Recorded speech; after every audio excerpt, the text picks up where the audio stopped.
the wrestling show here on the BarnBurner TV Network on Zingo TV Channel 250. Don't forget that BarnBurner and Zingo TV are available in the App Store on iOS and Android. And also, while you download it, rate it, make a comment, just get it. Zingo TV is also available on Roku Sticks, Amazon Fire and Fire TV Sticks, and Google Chromecast, and all smart TVs 2016 forward. We're just waiting on Giancarlo Alino here as we start the wrestling show. A big night here on the BarnBurner TV Network, Zingo TV Channel 250. Summer spectacular. It heats up the BarnBurner TV Network tonight. We got so many things planned here. We're doing a preview of, Fight Night in Abu Dhabi tomorrow, a recap of yesterday's Fight Night in Abu Dhabi. Of course, a preview of Impact Wrestling Slammiversary happening this Saturday. Yes, Saturday, not Sunday. Saturday, Impact Wrestling Slammiversary. And of course, Sunday, Extreme Rules happens. Extreme Rules, the horror show, happening Sunday on the WWE Network, and we're going to preview those shows. But in case you missed last night, NXT and also AEW, AEW had Fight for the Falling, and it was the main event was a title match for the AEW heavyweight title with Taz cornering Brian Cage up against Jon Moxley, and Taz threw in the towel. So Jon Moxley defeated Brian Cage to retain the AEW title there. Interesting match also. We had, looks like Orange Cassidy is going to continue his feud with Chris Jericho. He dumped a lot on Chris Jericho there, and it was interesting. AEW did win the ratings war after losing 2 weeks in a row to NXT. They did win the ratings war this week. Now, NXT featured Io Shirai against Tegan Nox. Io Shirai in the main event beat Tegan Nox. Also, Io Shirai then got punished, basically, really, by Dakota Kai, got attacked there. So that was interesting to see on NXT this week. And what can I say about the superstars here? They got a lot of wrestlers, a lot of superstars, and they're using Sasha Banks and Bayley on every show. You gotta, nothing against Sasha Banks and Bayley. They're fantastic wrestlers, and boy, do everybody wants to see a feud there between them. It's a slow burning feud that probably will start off and lead off at SummerSlam, which is the next pay-per-view after this Sunday's Extreme Rules pay-per-view. We'll be joined by Giancarlo Alino in just a couple seconds here. Giancarlo is just coming on here. All right, Giancarlo, you're late, all right? But you were here early, but you were late. But anyways, let's not talk about that. Let's quickly, I did a small recap of, AEW Dynamite and NXT. Anything strike you about Dynamite last night? Yeah, the finish of the main event with Brian Cage and Jon Moxley. I don't know where they're going with that. We saw Darby Allin come out at the end there, so I don't know if they're going to insert him into the feud to make it a triple threat, if they're changing Brian Cage's plans completely and having him go away from the world title scene. But I found that to be interesting, and I'm not really a fan of that. I think Brian Cage, if they were going to build him as that dominant figure, he should have won the title last night. Well, I told you he's not going to win the title. They demolish everybody. As soon as you come in, you're hot for 2 weeks, 2 months, and then you meet Jon Moxley and you cool down. That's it. All right, that's it. And in NXT, nothing really happening. All right, let's start off. Welcome to the On the Mat Wrestling Show preview of Saturday's Impact Wrestling Slammiversary. Of course, Slammiversary, our good friend Daniel Spencer will be a referee for Slammiversary. Giancarlo, your job was to get Daniel Spencer on the show here Did you do that? No, I think he's a little too busy. He's got a lot going on. He's got a Yes. big event planned, so He's yeah. driving to Nashville right now. He's just texting me. He's driving to Nashville, so hopefully stay safe. By the way, Slammiversary is happening in Nashville. Now let's get to the card. Knockouts Championship #1 contenders gauntlet match. Rosemary versus Navia, Madison Rain, Sushi, Kira Hogan, Taya Valkyrie, Tasha Steeles, Alicia Edwards, Kylie, Kimberly, and Havoc. Who you got in this one? I'm gonna go with Kylie Ray. I think they have high hopes for her. She's been developing well since she signed with Impact, so I think they're gonna give her this opportunity and put her into that Impact Knockouts Championship scene. #1, okay? I'm going to be honest here, okay? Who cares? Who cares? Do you really care who wins? Not really, but All it's the right? match. I No. guess the winner will. Nobody cares who wins. Nobody. Tag team title match, the North. Like, I feel like singing "Oh Canada." Oh Canada, my home and native land, versus Ken Shamrock and Sami Callihan. These guys 2 months ago killed each other. Who's your pick? I'm gonna go with the North retaining. I think Sami Callihan turn on Ken Shamrock and lead to another matchup. So I see them coexisting for the first half of the match, and then towards the end, when it's time for the finish, I see Callahan turning on Shamrock, and then Ethan Page getting the pin. You're wrong, like always. Ken Shamrock, Sami Callihan, new Impact Wrestling Tag Team Champions. If I'm wrong, blame Giancarlo's haircut. Impact X Division Championship, Willie Mack versus Chris Bay. Your pick. I'm gonna go with Willie Mack retaining. I like how they're keeping him as champion. I thought they were gonna go in another direction completely, but with Willie Mack, I see a lot of good things for that X division. It's gonna allow some of these guys coming in to establish themselves. Willie Mack is a great talent, so I think they're gonna continue this title reign with them. Yeah, you know what? I'll go with that. Willie Mack, I think, will retain the title there. And Willie Mack has been, let's face it, X Division is like cruiserweight.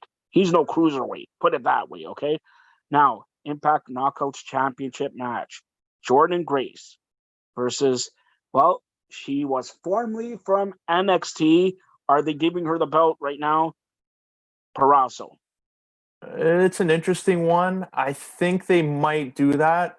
She's still really young, so I think they're going to go on the potential there and showcase Impact's wrestling roster as being somewhere where a lot of young prospects building a name for themselves elsewhere can come in and become main event players. So I do see that. I can see Deonna Purrazzo becoming the champion, but Jordan Grace, I think, will get back into the mix there. So maybe the gauntlet will see like a Kylie Ray win, and then Jordan Grace can go back and feud with Taya Valkyrie or Madison Rain, and they'll do something like that as another #1 contendership just to build depth in the division. Now, the next match is an old school rules match for the TNA World Heavyweight Championship. Moose comes in as the champion. Moose. Come on, Giancarlo, you got to do it. Versus Tommy Dreamer. Giancarlo, Tommy Dreamer is 100 years old. Is he going to capture the TNA Heavyweight Championship? No, I think this is going to be probably a 10-minute. We'll see Tommy Dreamer get some offense in because it's an old school match. And I don't know, I see Moose just adding more here. I think this might be a squash for the most part. And then maybe somebody will debut and attack Moose afterwards. But I'd see Moose winning and looking dominant doing so. All right. Impact World Championship, which is vacant, and a 4-way, which was supposed to be a 5-way when Tessa Blanchard was there. But Tessa Blanchard, they fired her. They took away the title. We'll talk about this more. Anyways, elimination match, Ace Austin, Eddie Edwards, Trey Miguel versus parts unknown. Who is unknown? Giancarlo. I think what a lot of people have been speculated for the past month or so, I'm going to go EC3, and I think EC3 captures the World Championship in his first night back in Impact. They are saying a lot of surprises, and of course, this is the day that a lot of guys in WWE, April 15th, who were released, can fight on that night. Now, you said EC3. If it's not EC3, do you believe it's somebody else who was released like Rusev Crush? I could see Rusev, but it all depends on health, right? Like, I don't know what his situation is medically, if he's recovered 100% or if he's been in contact. So if that's something that's going to stop him from coming to the event, they might go with EC3 as a backup plan and then have Rusev debut in a month or two, tapings, and then make it more monumental when he comes in. So I'm going to go still with EC3, but if it is Rusev, I think that would be a really good sign for Impact. Is Aces and Eights returning Saturday at Slammiversary in Nashville? Yeah, well, Aces and Eights, like, it was a good stable for what it was, but that was for at the time. Like, I don't know if in 2020 it will have the same effect on Impact's programming. Like, you would also have to bring in Bully Ray, and I don't know what his contract situation is like. There's just a lot of guys. Like, Taz is in AEW, so there's a mouthpiece. D'Lo Brown is an Impact, but he's not going to wrestle on a frequent basis. Like, who are they going to really rely on is the question, and I just don't know if it will work. I think it might be a short-term thing, but it won't be something long-term where they're going to be a faction for over a year. Kind of like what the Inner Circle has been for AEW. I think this is going to be a short-term feud up until Bound for Glory. So who do you think is going to show up? You mentioned, let's face it, EC3. Okay, that's probably a given that whether he shows up or he takes in part in that match, I believe EC3 will show up. I also believe Eric Young will show up. Okay, but who really cares about Eric Young? Even though I like him, he's from Nashville. He loves the Predators. Predators are going down. Anyways, so okay, who else do you think will show up? Well, Luke Gallows, Carter Anderson, the boys. What's their slogan? I'm not going to say the word there. He says straight up or whatever. You know what I mean, Carl Anderson. But do you think anybody else will appear? Yeah, I think the Good Brothers will appear as a tag team. I don't see them going in another direction completely and having Carl Anderson be a singles competitor. So I see them coming together, being a tag team, maybe even going after the North, because I think the North will retain. So maybe that's to get them some heat, and then you have the Good Brothers come in. But I like to see Heath Slater, but not at this event. Maybe on the first taping when they tape their new show for the next month and two, and then have Heath Slater be an established guy coming in, because I think you need surprises on a weekly basis. You can't just throw them all out on one night. So Heath Slater would be good, and of course Rusev. I think that's a guy. Rusev and EC3 are two guys you can build a company around. All right, so you've been watching and listening to the On the Mat Slammiversary pay-per-view preview show. Don't forget, Slammiversary takes place this Saturday, July 18th, from Nashville, Tennessee. And we went over the card. Now, this is the On the Mat pay-per-view preview show. Sunday, WWE Extreme Rules takes place from the Performance Center. Extreme Rules, Giancarlo, the horror show. Are we going to be terrified of watching 3 hours of garbage again? We probably will. I just don't see this card living up to anything. I think it's regular Raw, SmackDown kind of feel to it. Doesn't have a pay-per-view feel, so that's not a good sign right out the gate. So yeah, my hopes for this pay-per-view are really low. All right, let's get to the card here.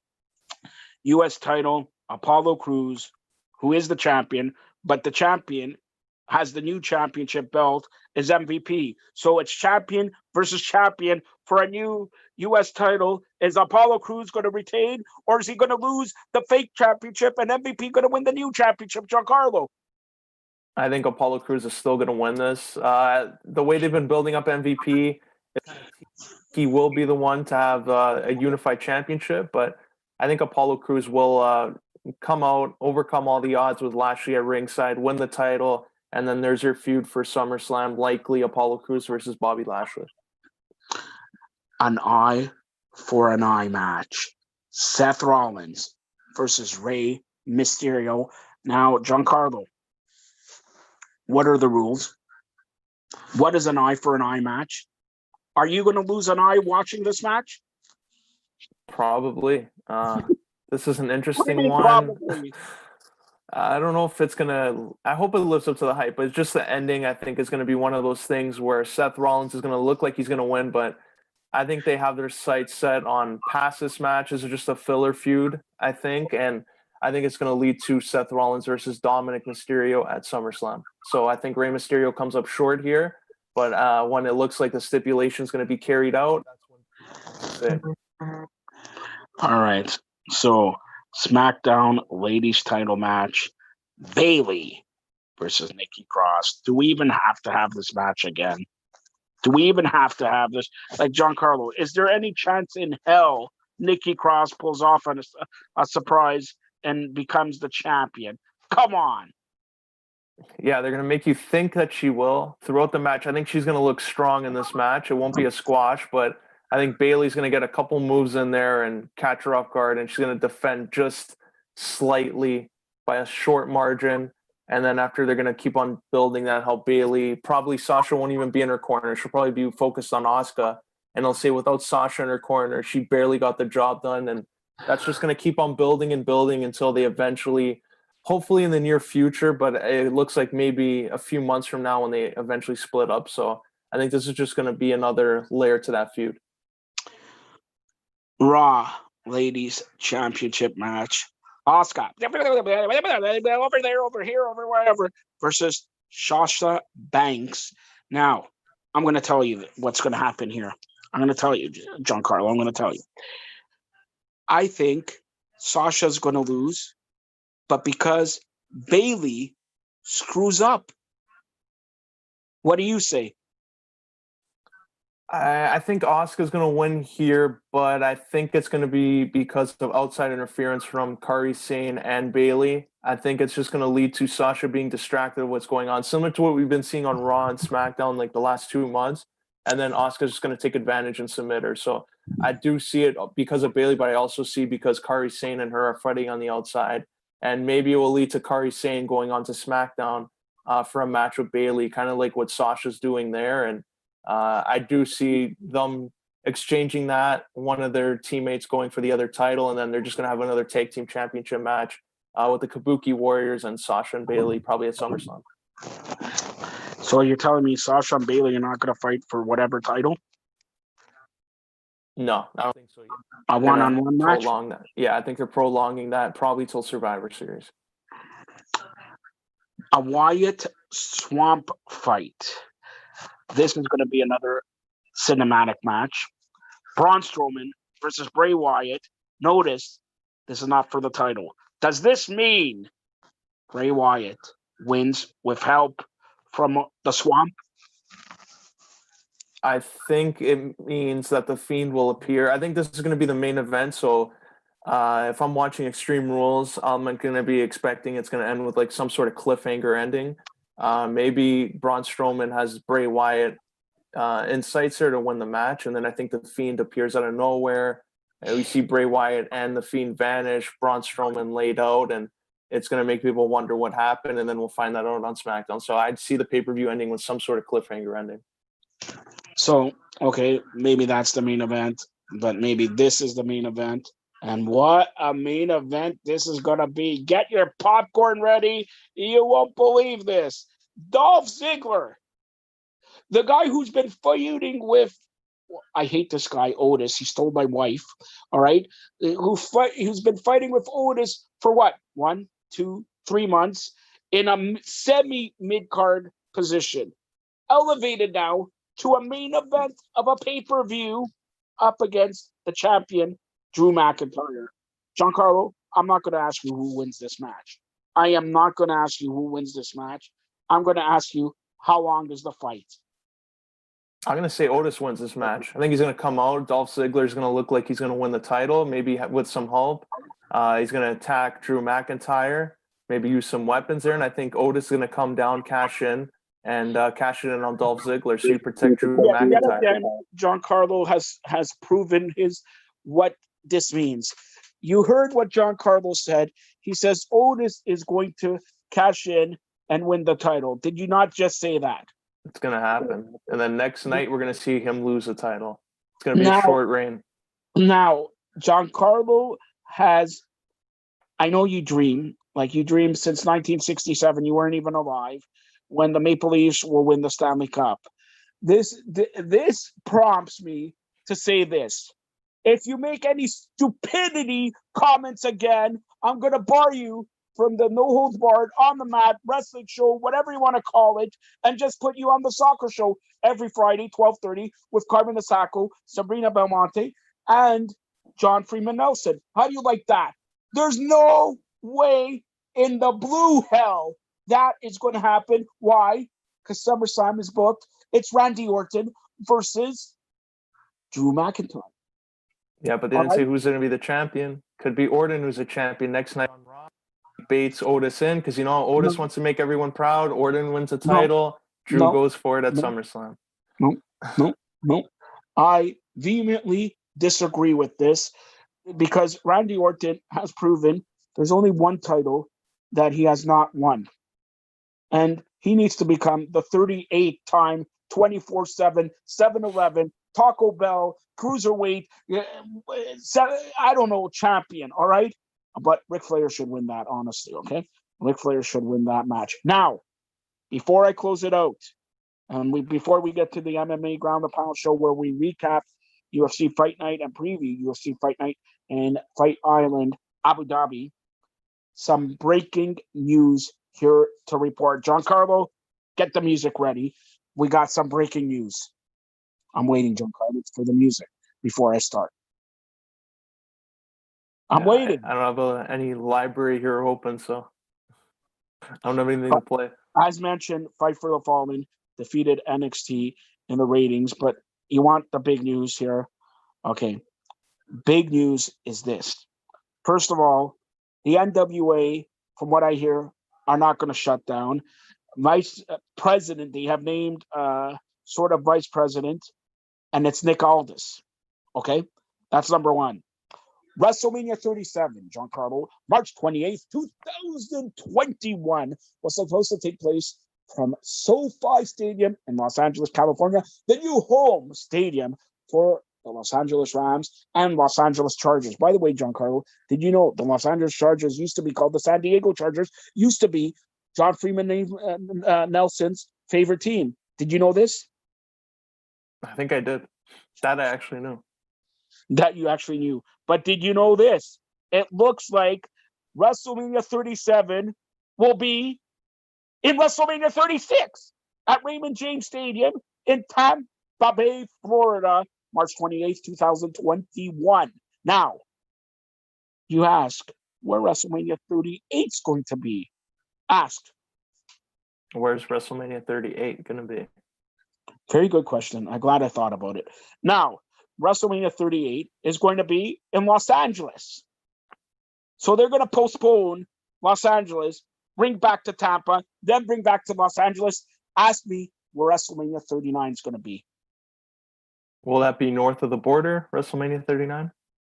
I have heard WrestleMania 39 or WrestleMania 40 will be in Toronto.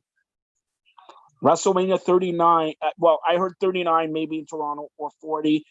If not, it's going to be either Indianapolis or Minnesota and Toronto as, you know, the 2-3 contenders for the next couple WrestleMania. So the only problem, and I should say, Toronto, Vegas, Minnesota, or Indianapolis. Sorry, Toronto, Vegas, because Vegas, Alliance Stadium in Vegas opens up in about a month's time, the home of the Las Vegas Raiders. The Raiders! Giancarlo, the Raiders. Are you ready to watch NFL instead of Monday Night and Raw? What is going on here? Raw is terrible. It makes me think, watching Raw, are we stupid? Are we stupid? Stupid. Wasting our lives. When's wrestling going to be picked up, Giancarlo? When are they going to pick up wrestling? Because I'm tired of watching 3-4 hours of the state. They got main event of Raw, 30 minutes. The Kabuki Warriors against Sasha and Bailey. Meanwhile, 10-minute promo, Sasha Bailey, Kabuki Warriors. What is going on here? Main event of NXT is the ladies, Io Shirai, Tegan Nox What's the main event going to be of a SmackDown? Let me guess. It's probably going to be Sasha and Bailey involved. When you have the most talent you ever had in the WWE, what are they doing, Giancarlo? What are they doing? They're Answer. just sticking to plan. They're going week by week and hoping for the best, hoping that whoever comes up can fill those holes and go on to the next week. So I don't know. You don't know. What trust the process? What's the process? If you trust the process, at least tell me the process. Because right now, there's no process to trust. Do you trust me now? Anyways, Giancarlo, I'm getting fired up here. All right. Giancarlo, as we close out the wrestling show / on the mat wrestling show preview of pay-per-views, Giancarlo, we'll be talking about the MMA Ground and Pound show, but tell everybody, because you came on late here, tell everybody how they get a hold of you. Yeah, you can follow me on Twitter at John_411, Instagram at Giancarlo_Alino, and check out all my articles, including the Impact and Extreme Rules previews on BarnBurner.ca. Wow, you did both? No, they'll both be up. I didn't say I did them now, but yeah, they'll both be up. All right. But don't forget, promo your new job here. I'm waiting. What's going on tomorrow? Are you gonna tomorrow also tonight? You're gonna do a recap of TFC and Montreal Impact, and also tonight I'm putting you again at 8:00. You're gonna be with John Freeman Nelson. Start off our Super BarnBurner Live Spectacular. How do you like that, Giancarlo? Has a nice ring to it. Welcome back, like we left. Welcome back to the MMA Ground and Pound show here on the BarnBurner TV Network, Zingo TV Channel 250. Remember to download our apps in the respective app store on iOS and Android. For Zingo TV, they're also available on Roku sticks, Amazon Fire and Fire TV sticks, as well as Google Chromecast and all smart TVs 2016 forward. All right, Giancarlo Alino with me. Giancarlo, Wednesday night, UFC Fight Night, once again in Abu Dhabi and Arab Emirates. They had basically one match card, okay? The main event. Let's talk about it. What did you think about it? Unanimous decision, 48-47, 49-46, 49-46. For the winner, go ahead, Giancarlo. Yeah, Calvin Kattar. He was really good in this fight. He performed well, and he did make a claim after the event post-fight show. He said that he deserves another title shot, or he deserves a title shot against Volkanovski. The only one in the division who's been active.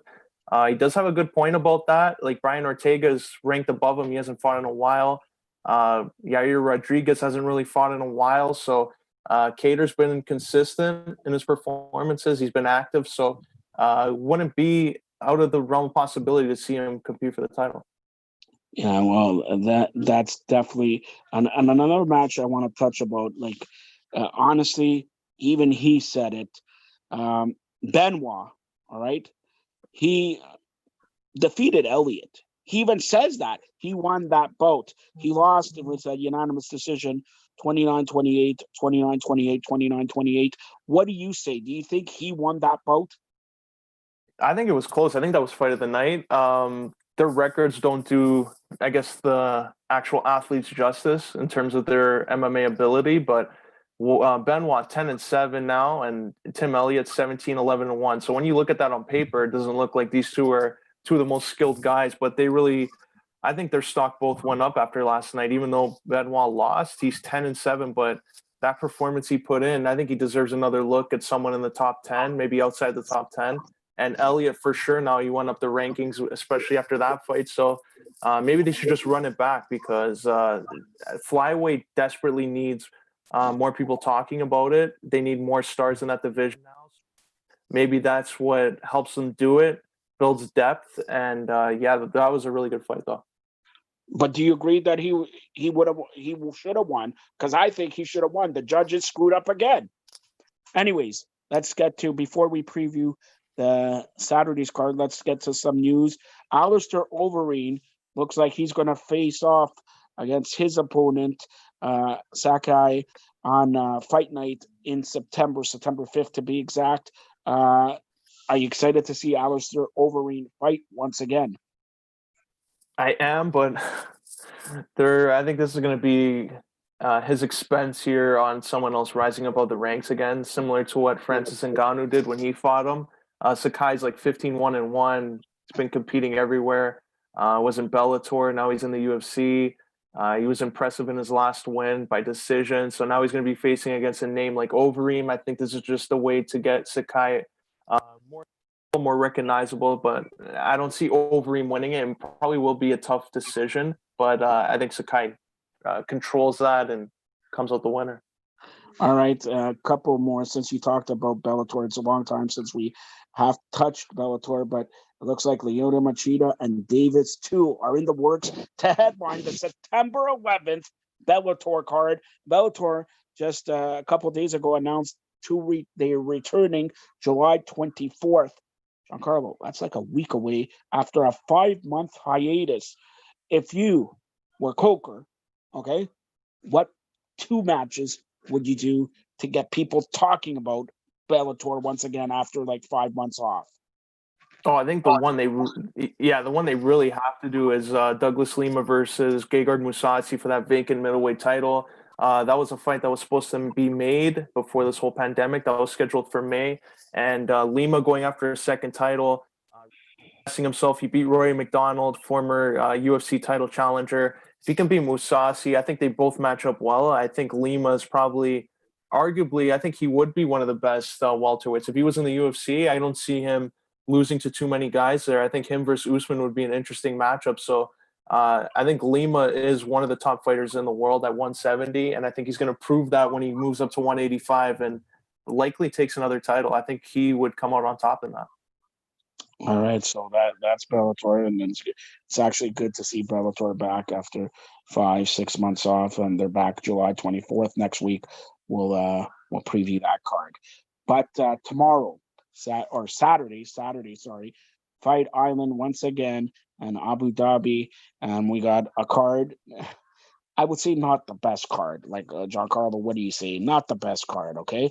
But let's start off with the flyweights here on the prelim. I got to start off with good old Canadian boy, Gordon, 5-0, but his opponent is 11-0. Giancarlo, start us off. Yeah, I think these two guys here are in another position is kind of what we saw with Benoit, like on the fight last night. Like it's a division where they need some more stars in it, more depth. So I think the record isn't probably going to translate to, okay, these guys are two of the most dominant fighters.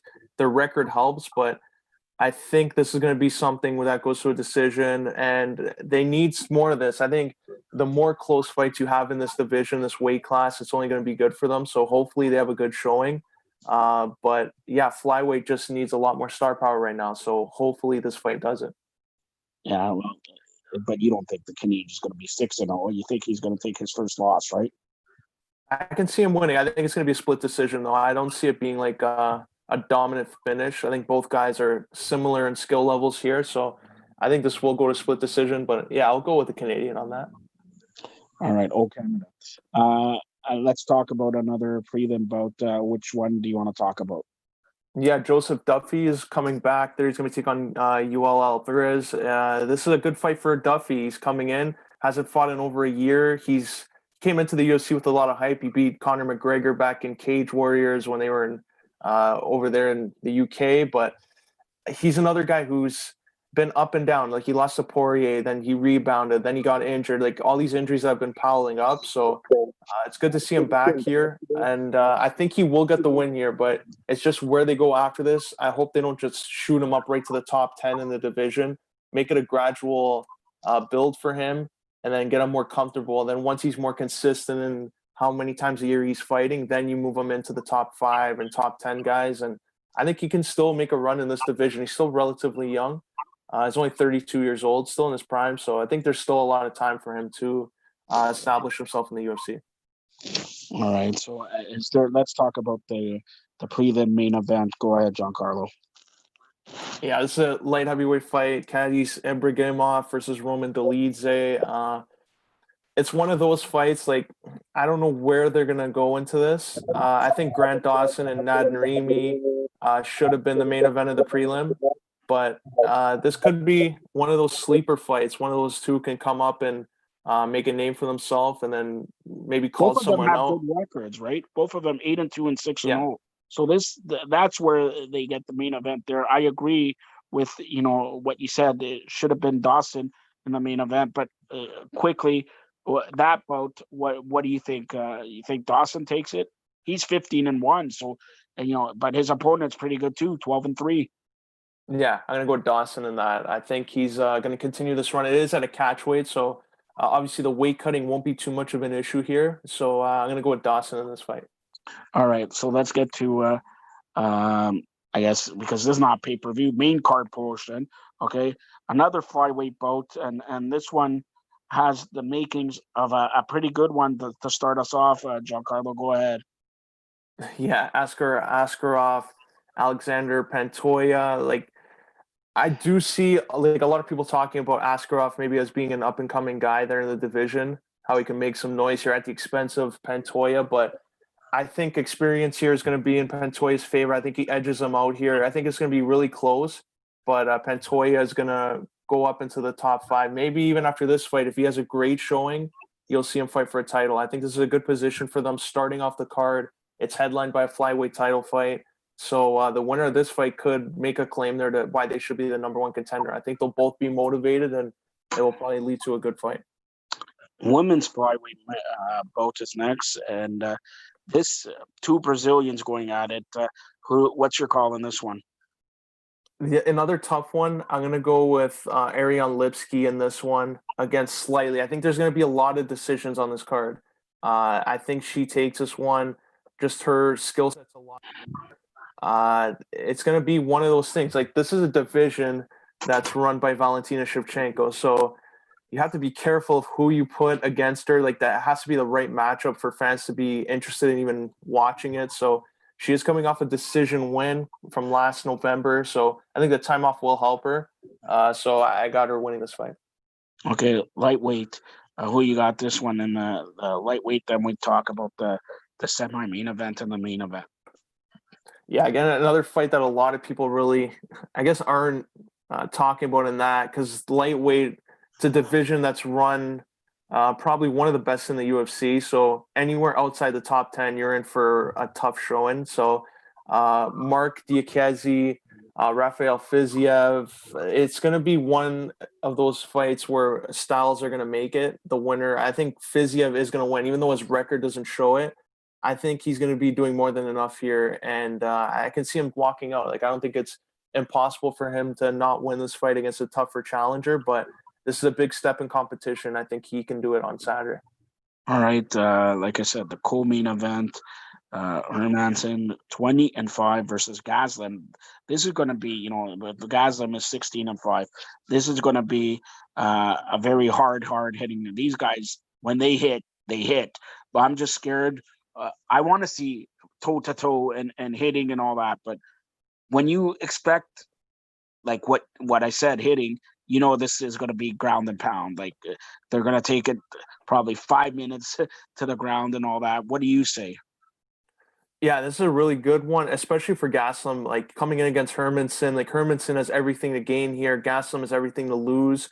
He already fought out a title. He wants to get back to that position because out of all the guys that faced Adesanya, he's the one who put up the toughest fight. So I think if he were to make a dominant performance in this and against a guy like Hermanson who's been rising up the ranks for quite some time, I do see it happening. I see him taking him down and controlling him. I don't think it's going to be like a stand and trade kind of bout, but Gaslam has an opportunity here that if he messes this up too much, like it's going to put him in limbo both in the middleweight division and in the UFC because there's only so much you can do with him after that. So I think he's more motivated to come in this, make a statement, and maybe we'll see him fight for the title next bout. All right, so we get to the main event of the evening, Fight Island in Abu Dhabi, United Arab Emirates, Saturday main event for the flyweight. A lot of my flyweight matches here. Okay, flyweight championship, Benavides. I believe he will win. What do you say? Yeah, I'm gonna go with Benavidez here. Figueredo won in February, but he missed weight, so that's why they didn't crown him as a champion. I think Benavidez may have probably overthought that too much and didn't really just let his skill set speak for itself. I think he's going to come back refocused and motivated here. I think he's going to stick to the game plan. I see him walking out as a new flyweight champion. And I think for the division itself, I think if Benavidez wins and walks out champion, you do the trilogy because flyweight needs that sell for the division. And what better way to do it than have a trilogy for the title and make it more meaningful again? So I'm going to go Benavidez. So that's UFC Fight Night this Saturday from Abu Dhabi. Don't forget, like I mentioned, Bellator 242 takes place from Connecticut next Friday. Pettis in the main event. Mean also taking on Jackson. Pico also fighting on the card. So it's a pretty good card. And then next Saturday, once again, UFC Fight Island. And the main event's pretty good, a middleweight bout. Whitaker and Till, and you got Rua versus Nogueira, Verdum versus Gustafsson. So this card, this Saturday, is not as good as next Saturday's card, right, Not even Giancarlo? close. Yeah, not even close.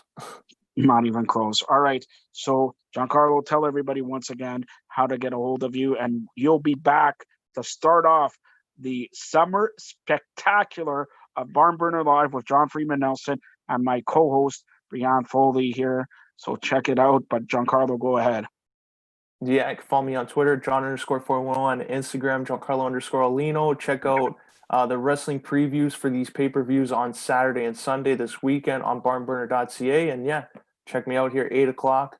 Part 1 of BarnBurner Live. Looking forward to getting an update from John of what happened with Atlanta this morning. So yeah, should be fun. Oh, wait, hold on. So you're telling me Atlanta lost to Cincinnati? To It was a rough Cincinnati? morning. 2 red cards. It was a rough morning for Atlanta. Seriously, we're gonna touch on that. But is Atlanta out of this tournament?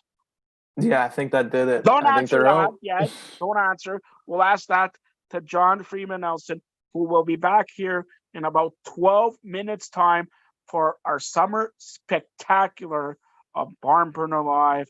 You won't want to miss it with Giancarlo, with John Freeman Nelson, but with myself, a whole cast of crew here. We got 2 spectacular special guests.